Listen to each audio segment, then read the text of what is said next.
Welcome to Gold Fever Radio.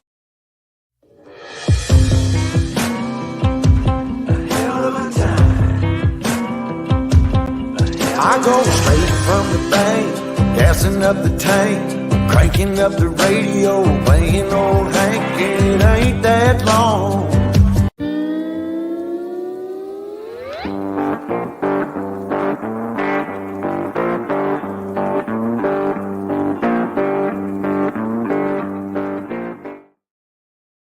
Hey, well, good evening, everybody. Welcome. Once again, Wednesday, October the 18th. Can you believe that already? October the 18th. It's only 75 days left till the end of the year. How time is flying by. Let's see, what's happening today? Today is National Bra Day. Oh, National Bra Day. Oh, let me go find this thing. You know what I got to play? National Bra Day. I have to play this here. Oh, where's it at? Oh, did I erase it? Oh, no, I didn't get rid of it, did I? I didn't do that, did I? National Bra Day. Oh, right here. National Bra Day. Bud Light presents Real Men of Genius. Real man of genius. Today we salute you, Mr. Push-Up Bra Inventor. Mr. Push-Up Bra Inventor. Never before has one man done so much with so little. Lifting them higher. From mosquito bites, pimples, and pancakes to melons, mountains, and major league yabos. An engineering feat so brilliant it can only be described as va-va-va-voom. Thanks to you, even a 90-year-old grandmother can go from A to double D in a single bound. What's your number, Granny? So crack open an ice-cold Bud Light, oh hoister of the hooter, because when it comes to the bust, you're the best. Thank you, thank you, thank you. Bud Light Beer, Anheuser-Busch, St. Louis, Missouri. I'm sorry, I know. Okay, National Bra Push-Up Day. National Bra Day. So, hey, it's just convenient. It's also National Beer Day. It's National Chocolate Cupcake Day. Now, there's a good National Chocolate Cupcake Day. That'd be good to have, actually. You know, on this day in history, in 1867, the U.S. Took possession of Alaska. The U.S. paid 2 cents an acre. Most folks thought it was a bad idea on the purchase until gold was discovered. And then, well, you know what happened then. See, in 1988, the Roseanne Show debuted. In 1931, Al Capone was convicted of tax evasion and sentenced to 11 years in prison. There's a whole bunch of stuff that happened, but I just got to pick a couple of them. See, born on this day in history, Lee Harvey Oswald, born in 1939, Mike Dick in 1939, George C. Scott, 1927, Chuck Berry, 1926. Let's see, Jean-Claude Van Damme, 63 years old. That's his birthday. Fit your birthday too. Happy birthday. All right, what's been happening? Well, we just had our push up there in Meadview. I don't know if anybody is here that was up there in Meadview that's in the chat room. I'll get to you. That all right there. Oh, I see Josh Cooper in there. Josh Cooper was up there. Anyway, so let's see what else has been going on. So anyway, we had our push up there in Meadview. It was pretty decent. Some people found gold for the first time. So some people that was there on the last one we didn't find stuff, and this time they did find one. So that was pretty exciting. I know some people for the first time they found gold, and that was pretty cool. So that was good. That was a good time had by all. It was a fun time anyways. Next event is, let's see, that's going to be the rendezvous thing out in Arizona, out there at the Dawn's Camp, the treasure hunters rendezvous thing that they do. So I'm planning on going to that. November 11th is our metal detecting hunt here in camp. November 18th and 19th is a Patreon outing. That's going to be out here. That's for Patreons and channel supporters. You guys are welcome to come out. You can metal detect. You can dry wash.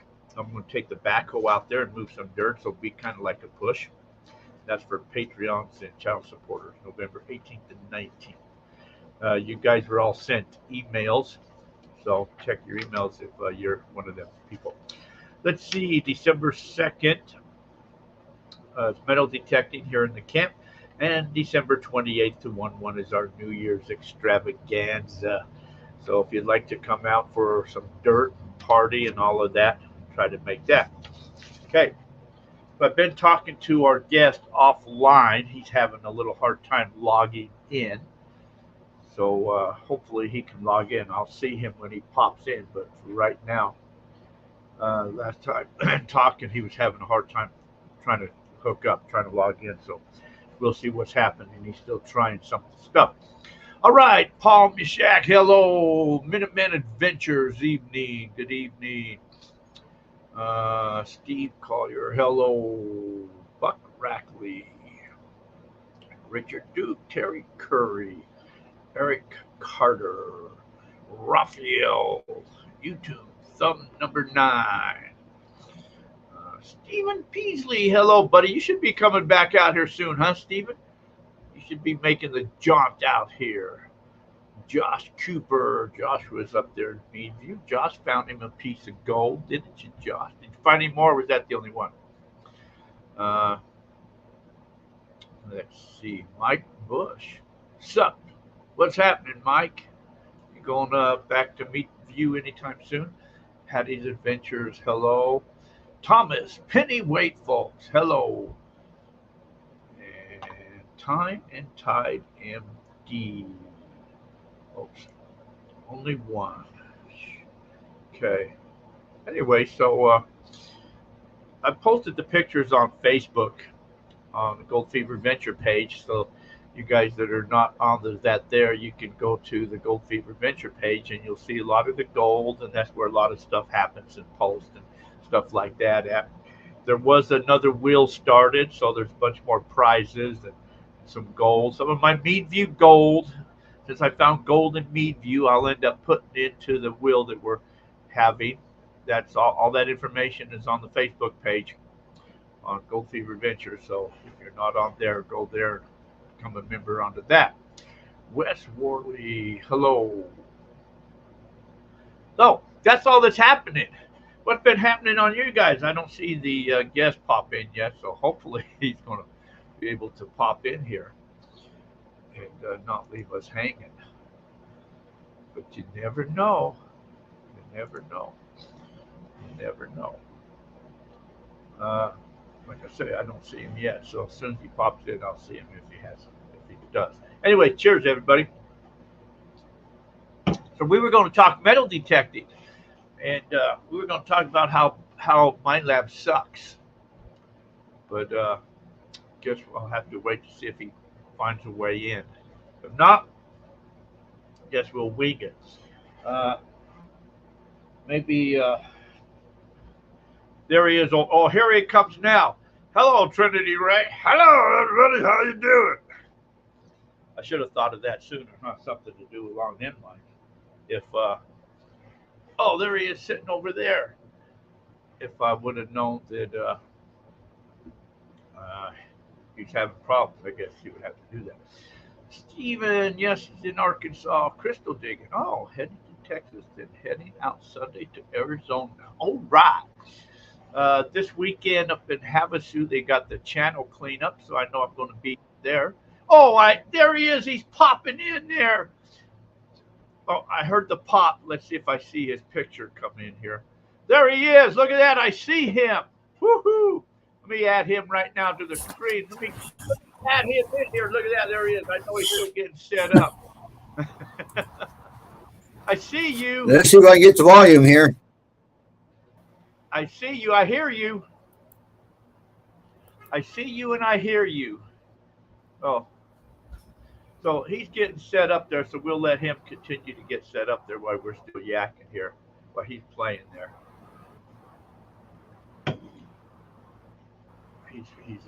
He's got to get the volume, so we'll give him a test thing while he's playing, while he's trying to get the volume going. That, or I'll let him. I'll go play a commercial. Maybe that's what I'll do. Let me play this commercial. He can listen to the volume. Then we'll be right back, folks. ICMJ's Prospecting and Mining Journal is the only monthly gold prospecting magazine published in the United States and is the most comprehensive and respected magazine about gold prospecting on the market today.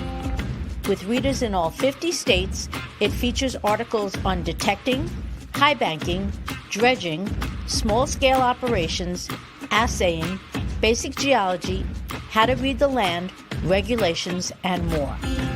Our monthly Ask the Experts column is answered by true experts.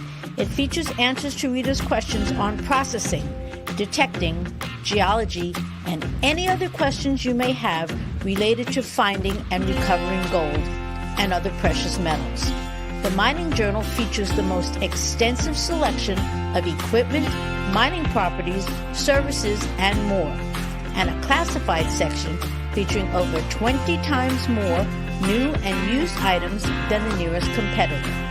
The Mining Journal has been in continuous publication since 1931. A full 12 issues is available for just $27.95, and discounts are available for 2- and 3-year subscriptions. And an online subscription gives you access to over 3,000 articles going back nearly 20 years. Our purpose is to teach you how to find more gold. ICMJ's Prospecting and Mining Journal is the tool you need to succeed. It's time to raise your gold prospecting knowledge to the next level with ICMJ's Prospecting and Mining Journal. Give us a call at 831-479-1500 or visit www.icmj.com. That's www.icmj.com.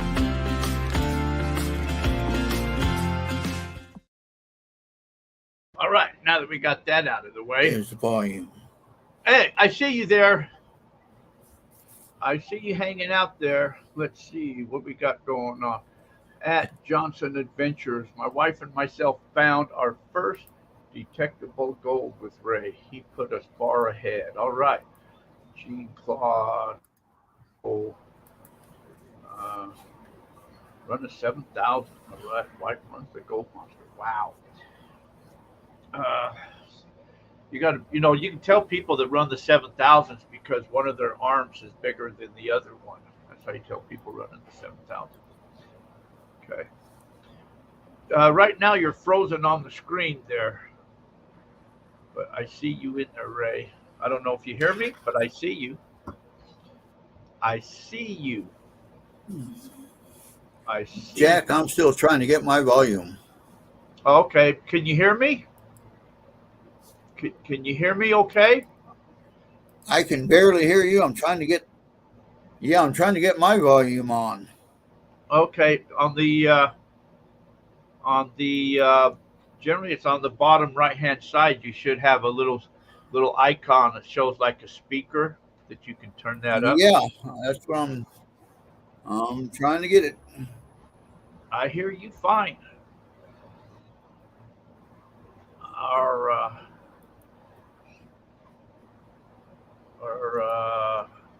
I don't know if it's in your in the settings there or not on audio. It might be in the settings.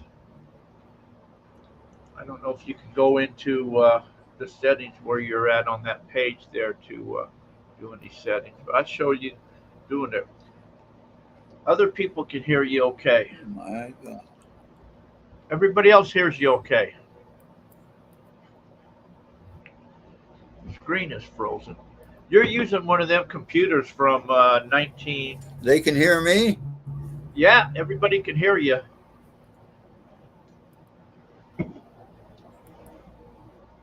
The thing. All right, we'll try to go ahead with it, I guess. Okay, hey, sure. As long as you can hear me, that's all that matters. Everybody else can hear you. Wes Worley? Well, Yep, just barely. Just barely. I can talk loud. This is crazy. Can you see me?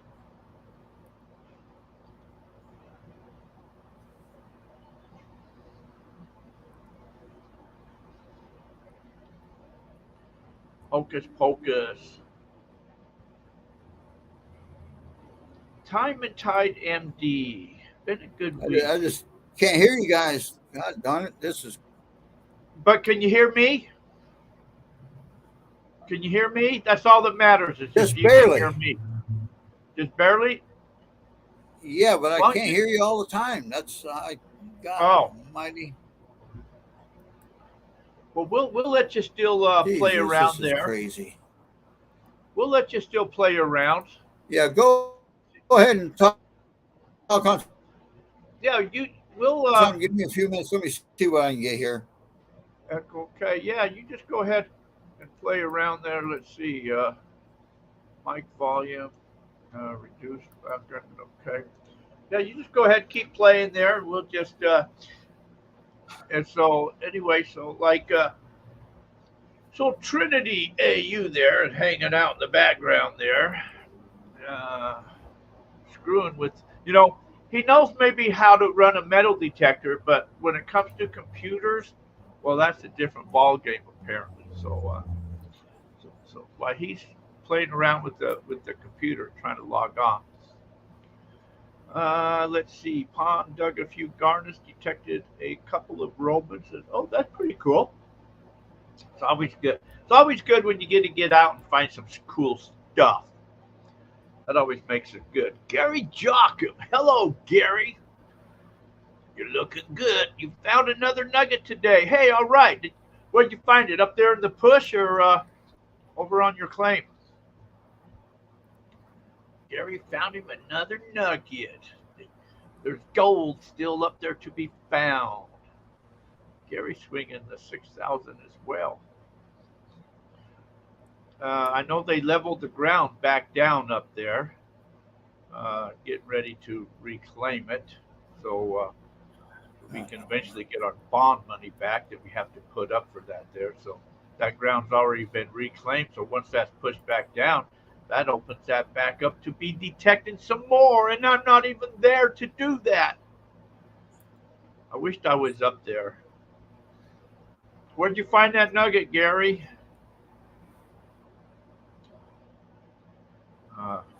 Maybe he's lagging behind. So, you ask a question and then you got to wait 20 minutes for it to circle around. He's clear up there, northern Arizona, so maybe it takes a while to get up there to him before he can answer me back. So, anyways, yes, we were going to talk detectors today, and about gold. About gold. Where's the gold? Show me the gold. So Trinity is still there hanging around. What else should we talk about? I found it above the push. Didn't find even a speck in the dry washing material.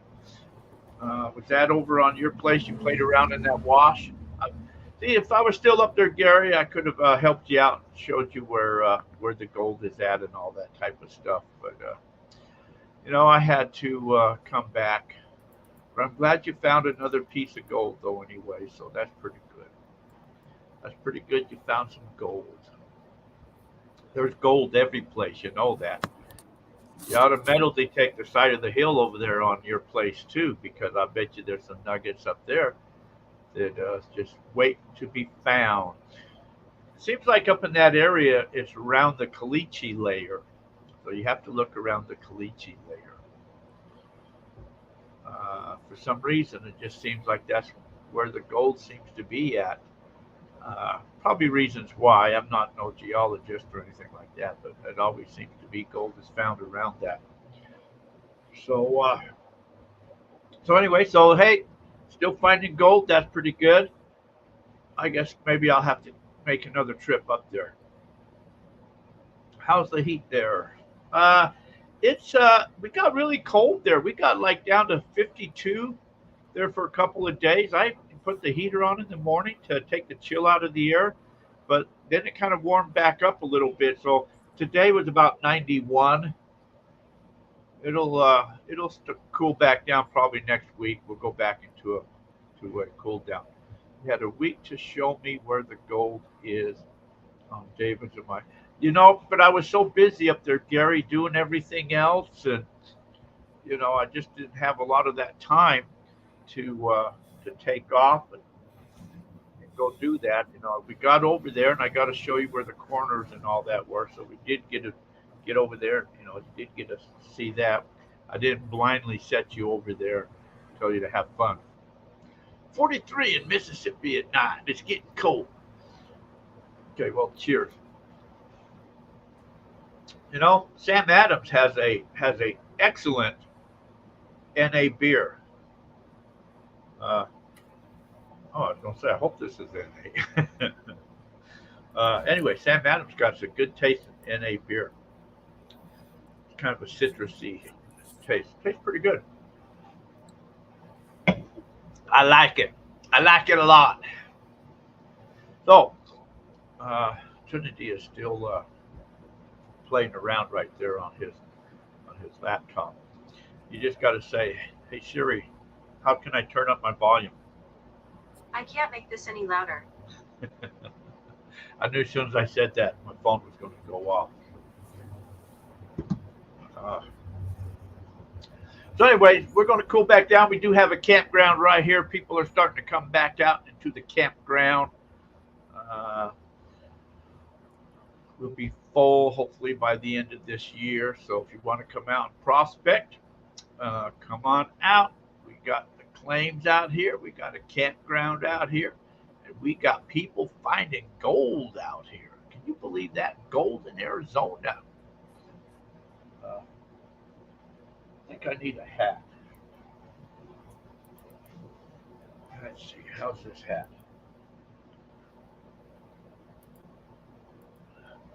This hat used to fit my head once upon a time. My head got big. I think my brain grew a little bit. I think the older I got, the wiser I got. My brain grew. And so this is a Stetson.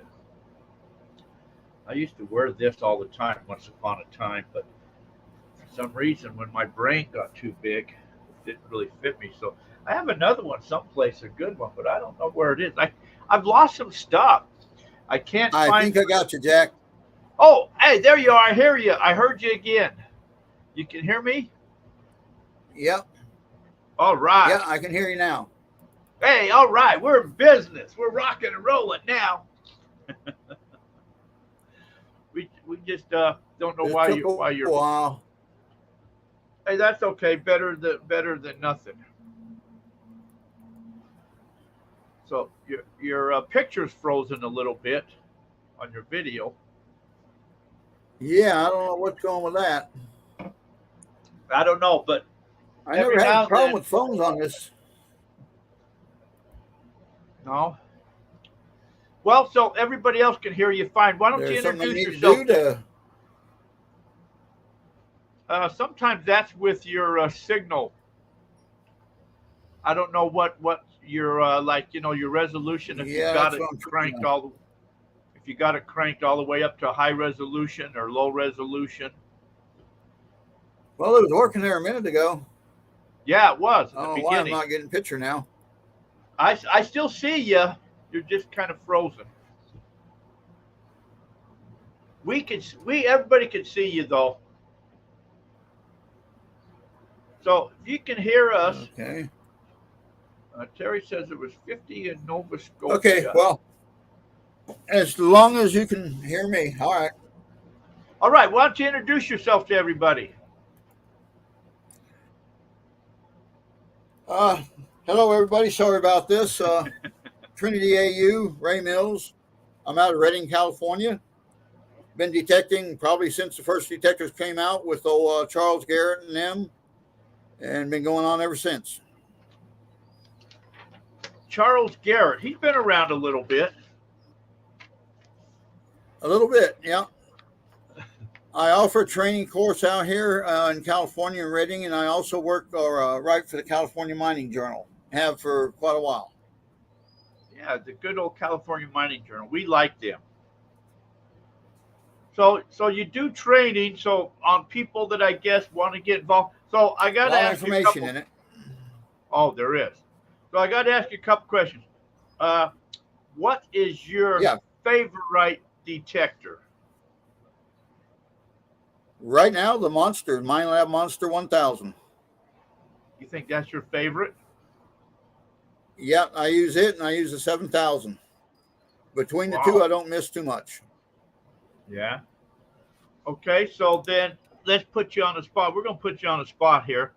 Uh, First off, let me just kind of ask you how you got started metal detecting.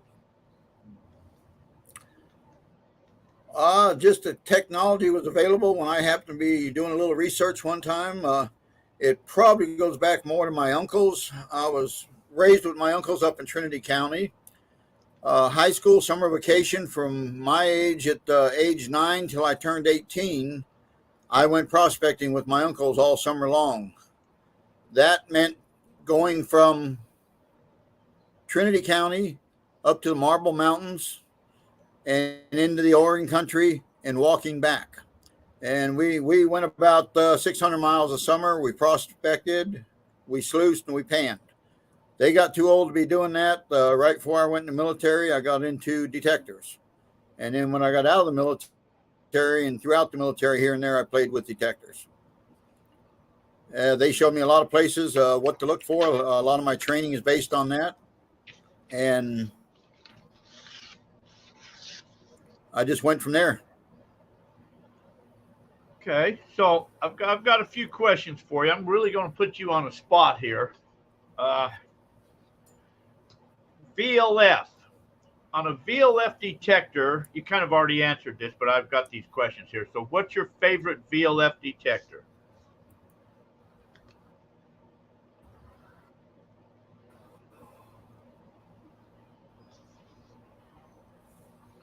You've got to think about that. You're breaking up on me a little bit about a VLF detector. Yeah, what's your favorite VLF detector? Would be the MineLab 1000. The gold ones, okay? Then what's your favorite pulse induction detector? Yeah. Well, it would have to be my old 3000 because the 7000, I'm not sure that's categorized as pulse induction. It's a dual voltage induction. Well, But yeah, I that's true. But like the 7000 as far as big machines go. okay. For let's say then those would be for gold. What would be a good machine for treasure hunters? I don't deal with that, so I can't really give you a good opinion. I train on gold, I prospect for gold, and I use dedicated gold machines. Okay.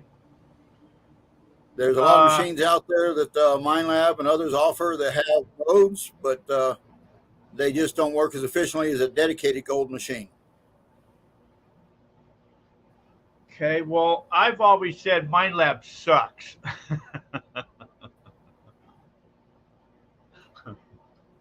uh, I I have I have the 7,000. I have the 6,000. I have the gold monster. 7,000 to me is too heavy, so I don't swing Well, that you too know, often. that's kind of a curious thing to say. The 7,000, I actually took a 5,000 and a 14-inch round coil and put on a 5,000.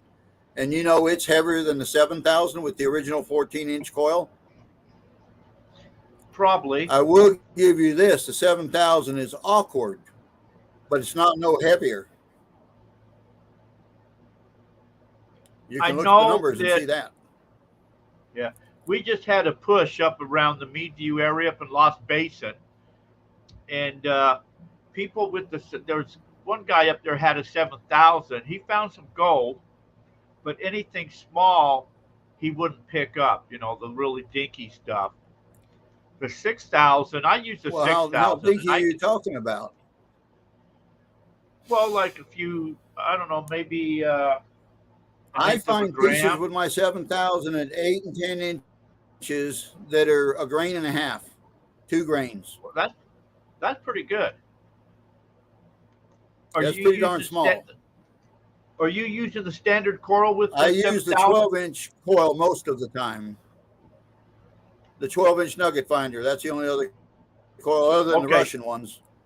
So But you're yeah, I using the can hear nugget. grain and a half pieces at 7, 8 inches. So you're using the nugget finder coral on that. Well, that's a $2,000 coral just there, ain't it? 1,100. That's because the It's electronics still is in the coral, expensive, ain't it? but we're in an expensive hobby. We are. Well, I find I like the gold monster's all right, but I don't like it for hot rocks because, when you get into areas with the hot rocks, it seems to go really crazy on you. Well, that depends probably on the settings you're at. A lot of people want to go in the fully automatic, which for gold, I will not do. I don't teach that. I teach people to go to the 1 o'clock position on your sensitivity up in the right-hand corner. A lot of people will try to start out using those first 2 right past the fully automatic, and that creates a lot of excess noise. You're going to hear everything. If you go up to 1 o'clock or even close to 12 o'clock, you will quiet down a lot of that stuff. I lost And your then when you video. get a target, take it back down those 2. Yeah, I lost your video feed. You're still there, but your camera for some reason went away. Well, I've always said on the gold monster, you take it 1 off of auto. That gives you full sensitivity. But of course, like you said, if the machine is chattering or you're picking up too much hot rocks, then you have to back it off until you can hunt. But the more you back it off, the more sensitivity you're going to lose for that real fine, small pieces. I haven't found that with the monster. I find pieces that at 1 o'clock, or if I take it to full manual sensitivity, I'm finding pieces it takes 6 or 7 pieces to make a grain, not a gram, a grain. Wow. Joe Moore, hello. So Terry says, what frequencies would you consider as the most useful for finding gold? To me, everything, I'm not too much into the technical stuff, but everything that I've seen and learned over the years, we're going digital. It doesn't matter how many hertz you got on, like the old Go Bug 2, the digital programming overcomes that. Can you still see me? No, you disappeared on me. Oh, shoot. We got to get that up. I'm trying to show you some pictures of gold that I've got here. Yeah. Some reason you're still there, but some reason your camera just went away. Yeah, I don't understand that now. You got your sound to work, but then you lost your camera. Yeah, something's just not right here. I don't know what the hell is going on. I've never run into this. Anyway, I'm talking about some tiny, tiny pieces here. Like I say, 5 or 6 pieces to make a grain, not a gram, and that's pretty darn small. It is. And we get those constantly at 2 and 3 inches. Wow. The Johnson's Adventures, he found small as 0.4, 0.6 grams with the 7,000. Well, I found I'd like to use the 6,000 personally. That's the machine I use.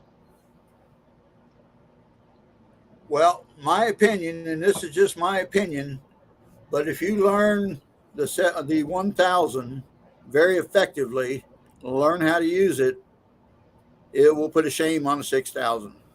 I get 22 slugs and penny waders at 14 inches with the monster. Continuously. I believe that. I mean, I picked up some pretty deep pieces of gold with the 6,000. The only thing I wish with about the 1,000. Right. The only thing I wished about the 6,000 is that they would put that screen on the discrimination iron and that onto the 6,000. Well, the thing about discrimination, and in my training, I don't teach to use discrimination whatsoever on any detector. If you get in the Sierra in some of the old ancient channel or up in the Siskiyous, you get a lot of iron, manganese oxide, red patina on the gold where it's been down that black sand for millions of years. And a lot of people are way too much involved in trying to use that meter and look at something to tell them that it's good or bad rather than listening to it. If it's sharp and fast, I'm digging it. You may get mad when I come back behind you because you said it went to the left and it showed it being bad. I heard sharp and fast, and I'm going to get the gold. And I've done it to people over and over. No, Got to that's get your true. ears It right. does, no, it's true. It does. I mean, it's just a scale, an idea. But Yeah, like, I don't have. I got some gold here. Let's see if I can. This is some that I found up there in Meadview. I don't know what they weigh. I can't see that, can you? yeah, I can see it. Piece. That's a little dinky piece. Yeah, I wish I could get you on pictures here. I don't understand why this is not going Now, here. I found this one with the gold monster. Yeah. I found this one with the gold monster. Hey. Oh, Hey, there it you looks are. like You're the picture back. starts to come back on, I think, again. You're back. Okay. And then all my others I found with the my 6,000. I've already paid for my gold that I have found with my 6,000, and I've already paid for the gold I have found with my gold. Can you see my hand there? Can you I see my your hand? face. No, I see your face. You got to lift it up higher. Yeah, now I see. I see. Okay. There you go. Yeah. Can you see that little piece? Yeah, that's pretty small. That's what I get with the monster consistently. Yeah. It will hear those very, very well. I like to leave those behind. This was also found with the monster. Oh, that's 4 good. inches with the monster. Wow. I'd like to find stuff like that. Well, it's very effective. I love it. I would not go to nothing else. I can tell you that. That's where I'm at with that. Where'd you find that big piece at? That was here in Redding. Oh, I need to come and visit you. Here in Redding, California. Yeah, but there were literally thousands of placer operations around here. Oh. Huh? I need to come and visit you. Anytime. Anytime at we'll all. We'll have to go nugget shoot. Let's see. This is some of the. Let me see if I can get turned around here.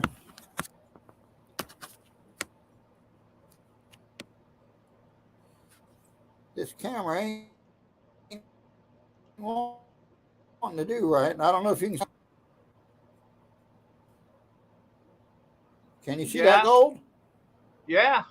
Okay, that's the normal stuff we get around here. That's pretty good. And we get a lot bigger pieces than that. I better come up and see you. I got to make a trip to California. Our connection just is not really doing real well. What Gary say? The nugget that I don't found know why today it's is so bigger bad. than the first one I found. If you remember, the first one I found was 0.6 grams. Don't have my scale with me in a second.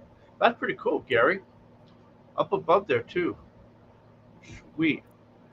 Your recent push was a success. Yeah, Craig. We found some bigger pieces this time. Okay. So Redding, isn't Redding where it seems like I just remember, isn't Redding the area where they've got a lot of I don't know, where the hills where the old timers did a lot of work? You see a lot of the evidence of old time mining.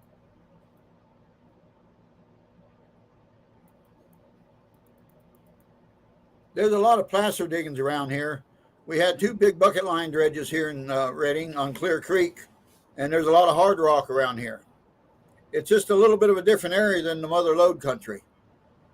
There's a lot more age to this area around here. Things to look at a little bit differently as far as geology-wise and time periods. It seems to me that I just it's a little remember tougher to hunt also because a lot of the ground around here is alluvial ground. Well, it seems I remember where the old buzzard one time said that, like there were groups that were going in cleaning up the areas, and they wanted to go in and clean up around Redding, and the Sierra Club threatened to sue them so they wouldn't go in there, so they could show them the destruction that miners are doing. But it seemed like that was up around the Redding area.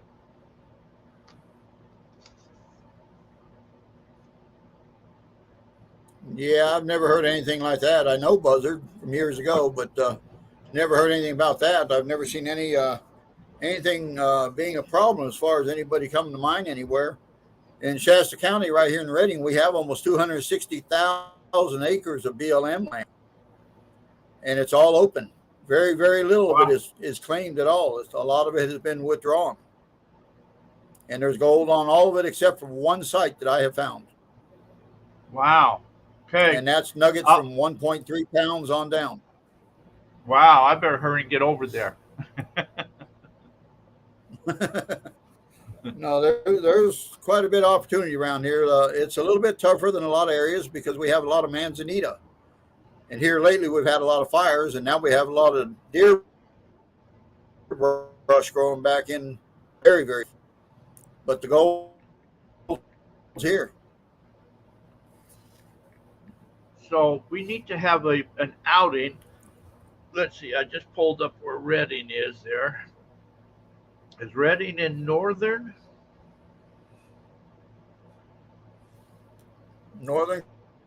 California? So you're way up there then. Trying to see. Yeah, we're 2 hours south of the Oregon border. 2.5 hours, somewhere in there. Oh, okay. So you're south. Okay. Of Oregon. Well, Oregon's got some decent gold in it too. Right near the Mount Shasta area. Oh, okay. About 3 hours out of Sacramento to the north. Sacramento. Okay, now I know exactly where you're at. Sweet. We'll have to come up and visit you. We can all jump on a bus and come on up. Just give me a holler ahead. Okay, what's the biggest piece of gold you ever found? Well, I found I've detected a boulder over in the Sierra that had 7.5 pounds. Wow. Of gold in it. The best single pieces I've got are a 1.7, a 1.3, and a 1.2. And lots of small stuff. How often do you get out looking for gold? How often do you get out? Well, when I'm not training, I'm out there. When I'm not training, I'm out there almost every day.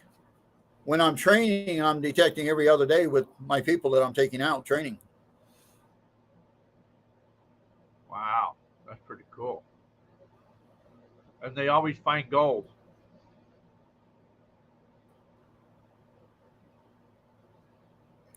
I stay with it a little bit again. So the people you take out, are people using other machines like, say, the Gold Bug 2 or any other machine? Yes, whatever they bring up, I'll get them confident in the machine that they're using. I will give my opinions as to what works better maybe sometimes. But no, I teach them on what they have.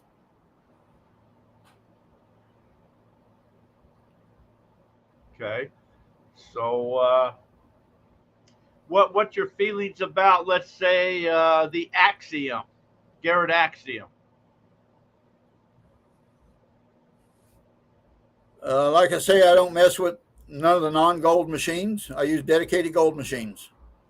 The Axiom, as far as I know, is it's good on beach and good on relics, but I don't mess with it. Oh, no, the Axiom's that new one. That's pulse induction. That's a gold machine. Yeah, it doesn't mean it's dedicated to gold, though. Oh. Okay. So you recommend then? Yeah, Well, I stick to nothing but the dedicated machines. Okay, so let's just say somebody kind of starting out. Then, what's the best machine you would recommend them to pick up? Then, the Gold Monster, of course. I would not tell anybody to buy a big machine until they tried something like the Monster. As far as the VLFs, I would go with the Monster first above anything, and then spread out from there.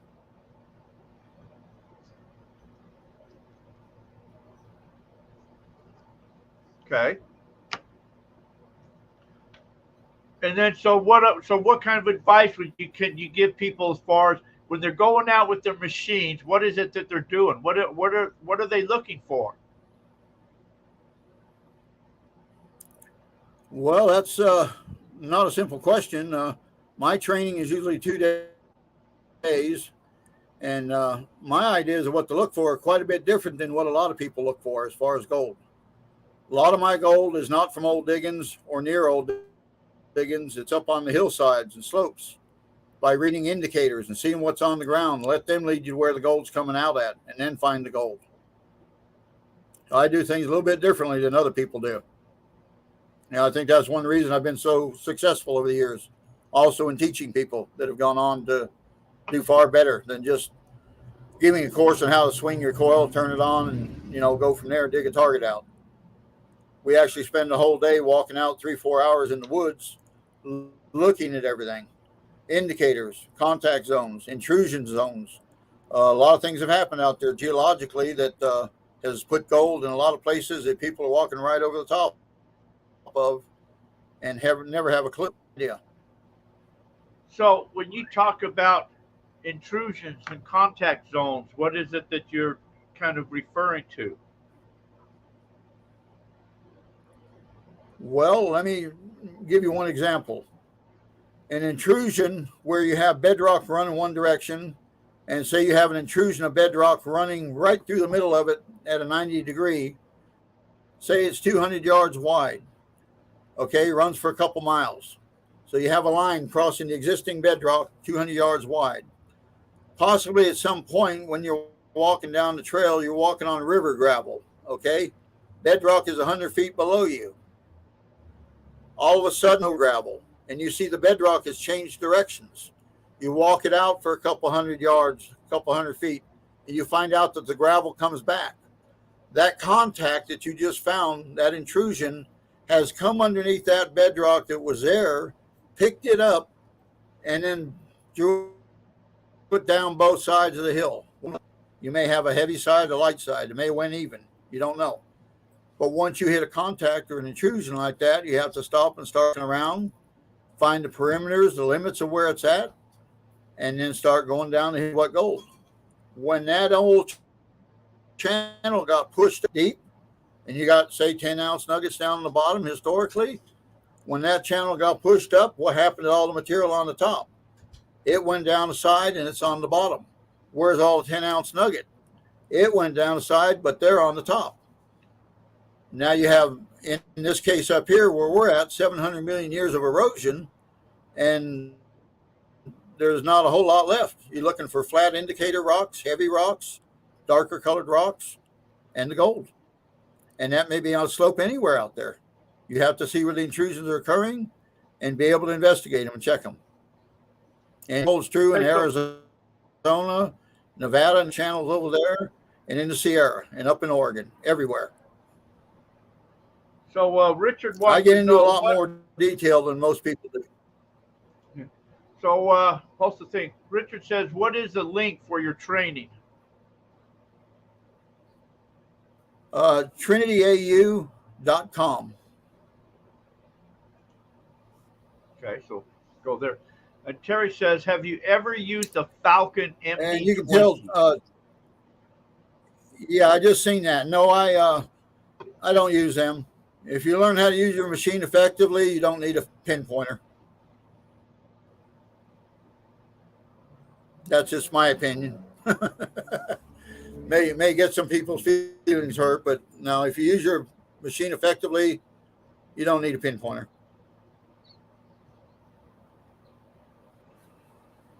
Okay. So what's the difference in how can you tell if you're, say, running a gold monster and you go over a piece of gold compared if you go over like an iron rock? What's the difference of the signals, or how can you tell the difference? On the monster? Yes. Well, basically, I'd like to describe first off, a lot of people think they're going over hot rocks. There's a big difference between hot rocks and hematite.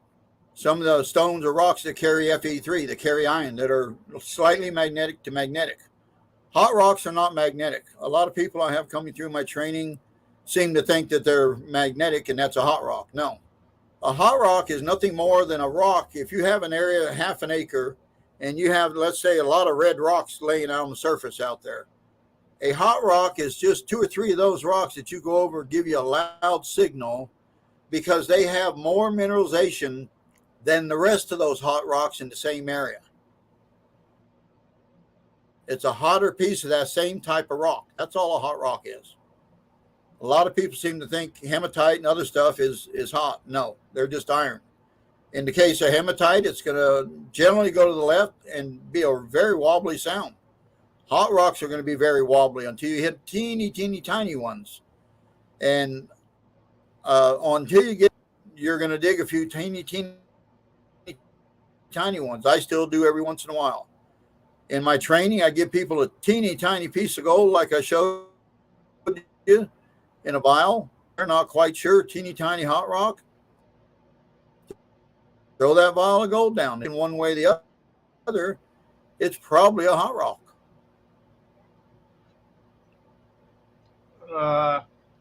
Let's see, Fisky 74. Hey Ray, your class was great. I guess that somebody took your class there. Oh yeah, I remember him. Hello. Gold Pan Suntan. Hello. So, what do you charge a class? How does that work? My course is usually, most people take both days. Usually it's $300 for the first day, $100 for the second day.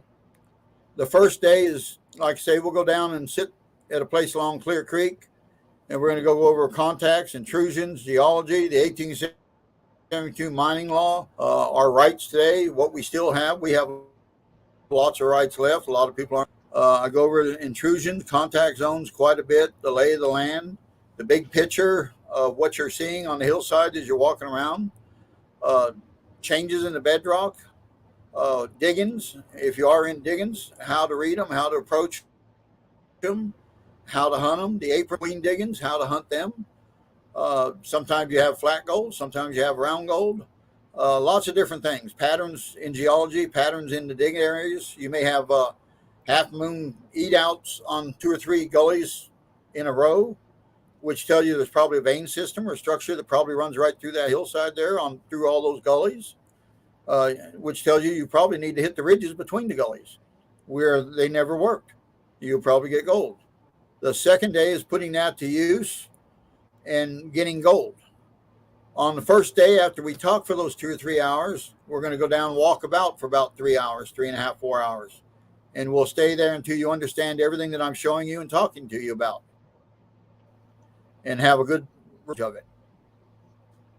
Wes Woolley says your class was the best investment Hey, I've Wes, ever nice to made. you. Lots of knowledge. So what kind of My indicators? training is a little bit different than anybody else, the way they train. Most people, well, one of the biggest things is out here, we have a lot of old channel, flat rocks are a major indicator for where the old channel might have been at one point. They're last to move. They're hard to move. Takes a lot to move a flat rock. Black rocks that are round are harder and heavier normally. Indicators, it's hard to get into them. There's literally hundreds of indicators. Groundhog holes can be indicators. If you have a flat grassy area that the old timers worked maybe 4 or 5 inches deep and it's spread over half an area, they took it down to decompose. You can look at the groundhog holes, and it's usually a uniform color within the area that they worked, that they took out. If you go to the outside edges, you'll see red clay and ironstone or something else where the groundhogs are digging out, which delineates the digging right where they were working at. Trees that are mounded. If you are in an old area or you're in an area near where they worked and you're trying to find new areas, manzanita bushes, trees, pine trees, when the ground was took down originally to bedrock and trees grew back, bushes grew back, they mound. They don't come up flat like they do in soil, topsoil. They mound. Anytime you see mounding taking place, you've got a place that's been worked. And a lot of people walk right on by them. They're right there. Like I say, there's just so many things on indicators. I could go on and on for hours on indicators. Well, that's different than, like, say, in Arizona or out in the desert.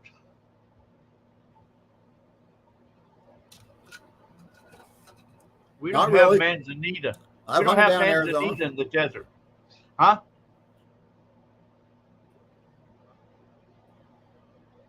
Don't need manzanita. You have to see the distinction between the types of rocks you have.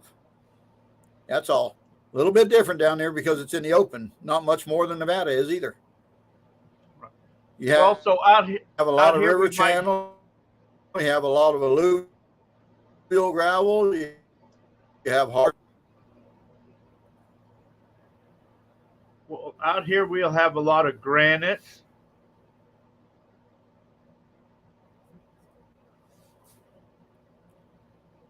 Well, Arizona, I think that's where you hunt a lot, right? Yeah, I live in Arizona. I hang out here a lot. Yeah.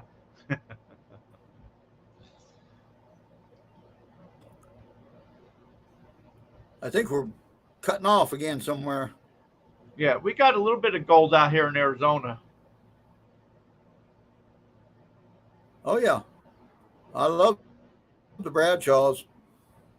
Oh, yeah, that's northern up there. Yeah, Lynx Creek area, No, all of you that. got you have basically the same stuff we got up here, except they're just not the foliation, the leaves, the pine needles, and all that. You can see it out in the open. I wish I could pass there. It would be far more effective because you can see everything right there.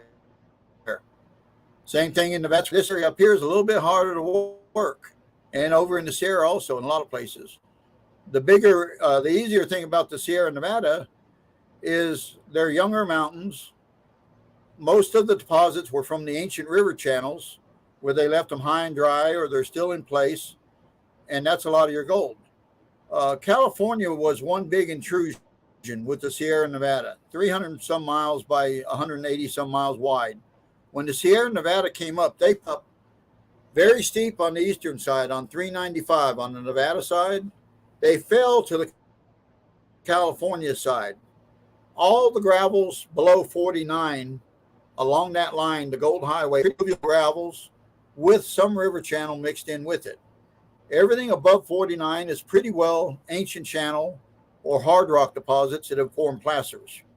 So there's a little bit of a difference there. And like I say, the alluvial is tougher ground to work in, but there's far more of it, and the indicators are easier to work with. And the alluvial is nothing more than where the granite, the intrusions pushed up, the plutons pushed up through that alluvial gravel that was already there, vein structures, whatever was there, picked it up, threw it down. In California's case, on the Sierra side, most of it come to the valley floors, San Joaquin and Sacramento. So you have all that alluvial gravel that was already there, full of gold in places millions of years ago. And now you have all that turmoil that pushed up the intrusion, lined it all up for you right along the edge of the valley floor. There's places in California, Wheatland, which is flat. A lot of people on here probably know how flat it is. They took 90-pound nuggets out of Wheatland Gulch. And you can drive for miles and miles and miles, and you're only at 100 feet. There's nothing there. But they took 90-pound nuggets out of there. Everybody, Wow. seems to think it primarily because of anomalies amongst the heavy gold. There's a lot more heavy gold, and it continues from the Sierra all the way down to the valley floor, like I say. 90 pounds. I bet you that would make a detector scream. I'm sure it would. Yep. How far down could you pick up sure 90 pounds with the gold I monster? have How no far idea. down? 20 feet? No, I have no idea. Probably nothing more than 14, 15 inches. Really? The monster and the 6,000 are kind of they're kind of set at a depth. The 6,000 only going to go so far, also, just like the monster. They're not the same as the other machines. A PI, any of the PIs from the 3,000 up to the 5,000, and then include the 7,000, will pretty well unlimited depth, depending on the ground, the soil conditions, EMI, all that good stuff. I've gotten some targets at 3.5, almost 4+ feet. You're not going to do that with the monster or the 6,000. Not that I've seen. No. I've dug down about 18 inches for a little piece of gold with the 6,000. I know people like Mike Pung. He generally You're hitting the limits on it right there. Yeah, well, Mike Pung will take the 7,000 and the gold monster at the same time, hunt them both together. Yeah, I know if you guys do that. I don't really see the sense in doing that myself, but that's what they like to do. After he locates it, then he can go over with the monster to help pinpoint it. Yeah, well, that's to me, like I say, if you become efficient with the machine you're using and have the optimum size coil on the machine you're using, get your ears right, learn how to recover, you don't need a pinpointer, and you don't need a 1,000 for a 7,000. That's just my opinion. I've taken a lot of pieces of gold out of the ground over the years. Yeah, 90 pounds would make you scream, make you cry too. 90 pounds. You couldn't even take. You couldn't even. 90 pounds. You know how heavy that thing would be. Of course, 90-pound nugget's only going to be about this big. I seen one in quartz and gold. The whole thing had close to 87 pounds in it of gold, and it was about as big as a basketball. With you will lose. You're cutting out. There we are. You're cutting in and out. You're digitizing. We heard the biggest piece was about the size of a basketball. The what? Yeah, he used it for a doorstop before he died. Who was that?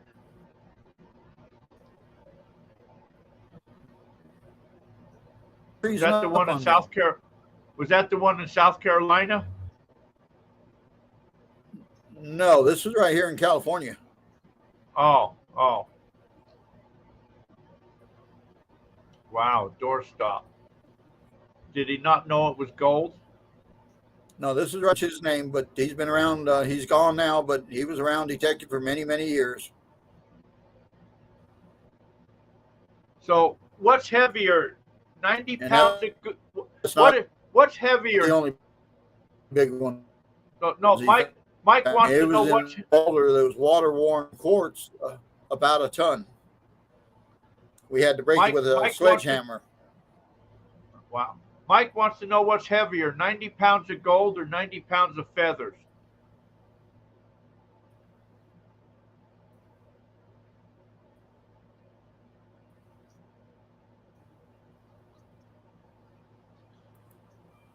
It'd be a lot less of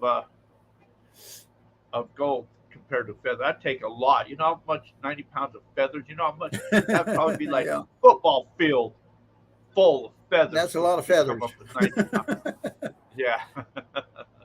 Yeah. Yep, 90 that's a pounds lot only going to be like this of feathers. big. Yeah. Now, there's a lot of gold left out here in the Sierra, up here in the Klamath Mountains, Siskiyous, all over. Well, why don't you come out here to the desert one time and hunt? I would not tell nobody not to think that there's not enough gold to even go into detecting. No, come on out here Well, and detect. I did years ago, but I'm getting close to retiring here. Well, before you retire, Well, if I had come out time, here I'd like to. I'm getting ready to retire, like saying we're. and move. Where are you going to move to? No, I'd like to. Let's see what happens. Yeah, come on out here. I'd like to get there. I just got so much going on up here. Man, I'm we busy can get up a here whole so bunch. long, so much. We'll get a whole bunch of people together, and you can teach a big class up here of people. I'd be all right with that. Yeah. I do a lot of seminars, a lot of training in a lot of the clubs over the years. Yeah, we get a whole bunch of people together, and we'll give them a group rate, and they can stay here at the campground, and then I'll go out to one of my claims out here nearby and show them how to find gold. Yep. That'd be all right. There's still a lot of gold in Arizona. Oh, yeah. Plenty of places down there. I'm still finding my share. Yep, it's there. I find a couple once in a while.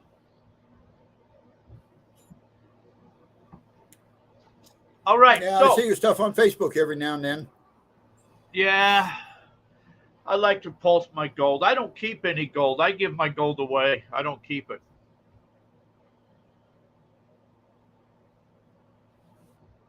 No, I don't give it away. Do you keep all your gold? Mike Bush, no, I don't know. Not by that name, Tom Leftwich. I'm not sure. I've been writing for him for about 10, 12 years. I've probably got more articles than anybody that they've had to ever write for him.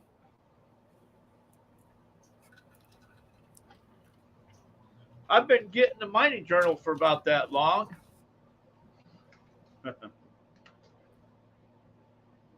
It's an excellent magazine. Yep.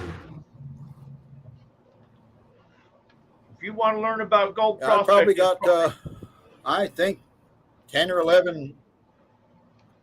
Yeah, I probably got 10 or 11 covers on there over the years. A lot of information in there. I don't know. Which one do you have there in your hand? What's the cover on there? That was the October one. Oh, that's one of my pieces there. Yeah. That's right one of my covers. Yeah. We were down hunting.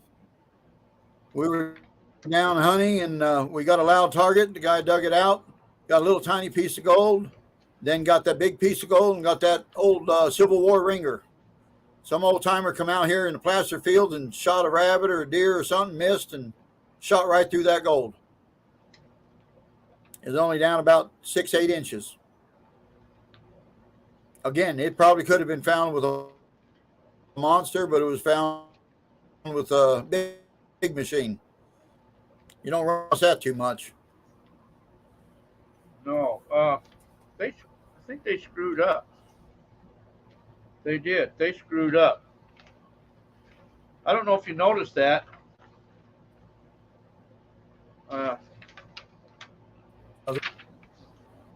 It says a hole in one, page 28. You go to page 28. You got it on the wrong page? Yeah, it's actually on page 35.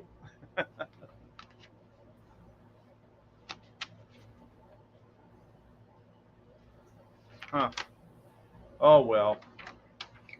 I hadn't noticed that.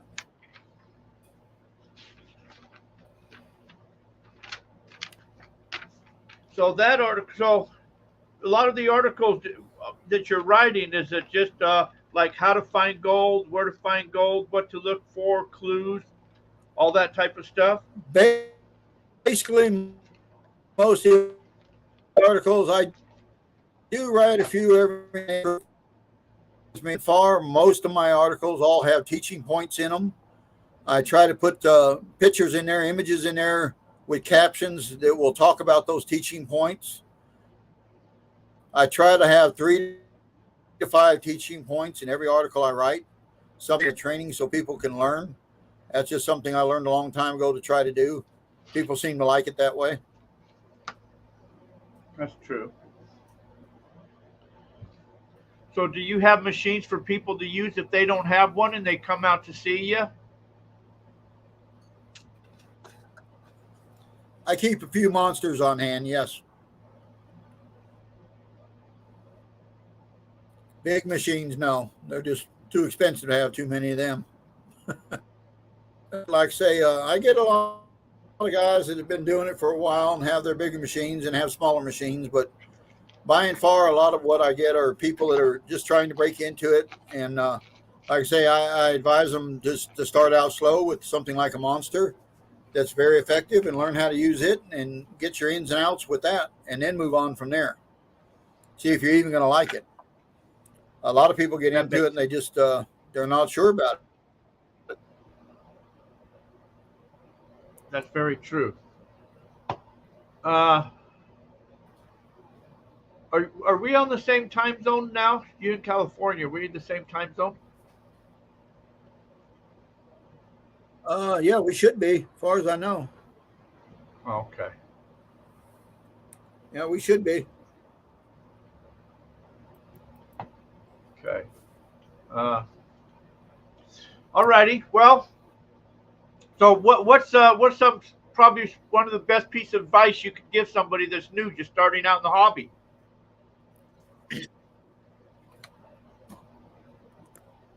You broke up on me. What's one of the best pieces of advice you could give somebody that's kind of new, just starting out on the hobby?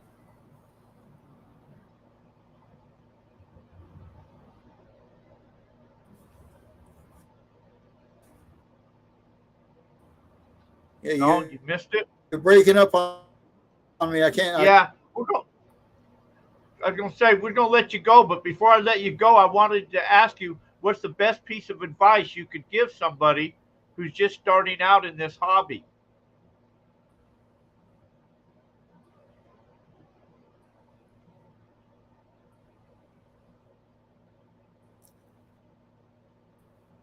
Somebody write that. I would say persistence. Get you some training. You don't have to pay for training. You can come to me. You can go to other people. You can talk to people. You know, get out there and go out with somebody. Get a little bit. One thing I don't like a lot of people talking about is this is a profession, whether people want it or not. The 1872 mining law, with laws and things getting taken care of as far as mining, not a hobby, it's not recreational, no matter what. We have to continue to follow also the 1872 Mining Act, which, by the way, was done in by our Congress in 1872. And the only changes do not stand up in court. The 1872 mining law stands up in court. So I wish that people would get, it's just maybe a weekend, what you would call hobby to some people, but it puts us in a precarious situation as far as what's going to happen to mining in the future. What's your prediction of gold? Gold, I hear people say gold's supposed to go like skyrocket here, but it doesn't seem to. what's your prediction on the price of gold? Where it's going to go? Gold, as far as I'm concerned, should be at 5 to 6 right now. I don't think it's going to go anywhere. It's going to stay wherever they want to keep it.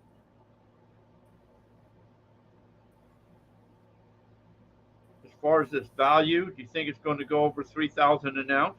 Gold may go up. We might make some money. Yeah, it may, I don't know. I have no idea. But it should be way over that right now with everything else, the value of everything else.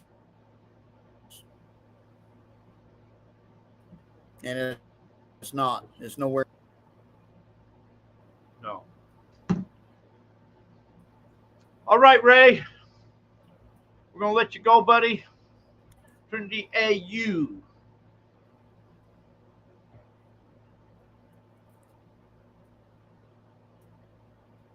I heard a little bit of that. That's it. I'm missing some of what you're saying.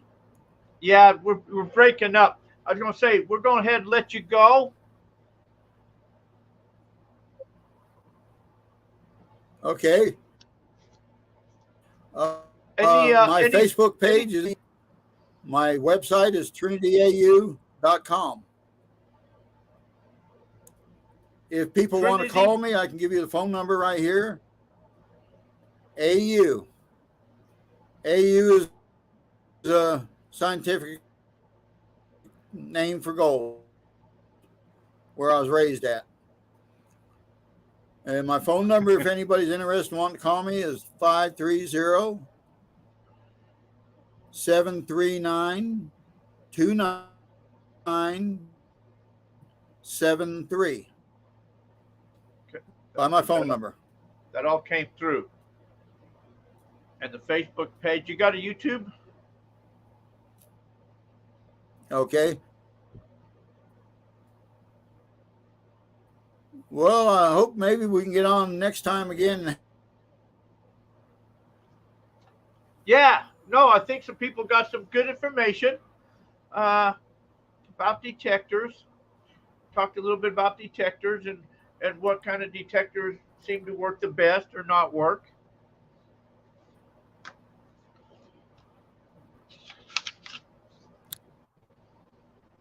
All right. All right, Ray. Thank everybody for joining in. Hey, Ray, like to talk to y'all some more. We'll get together again. We'll get a better connection for you. We'll get together again. Okay. Sounds good. Thank you, All right. everybody. Okay, thanks, Ray. All right, everybody. You guys all take care. Thanks for tuning in. We appreciate you. So, hey, until our paths cross again, you guys all be safe. Subscribe to the channel. Appreciate all you guys. Have a fantastic evening. Fast week coming up. Take care. See you guys till next week.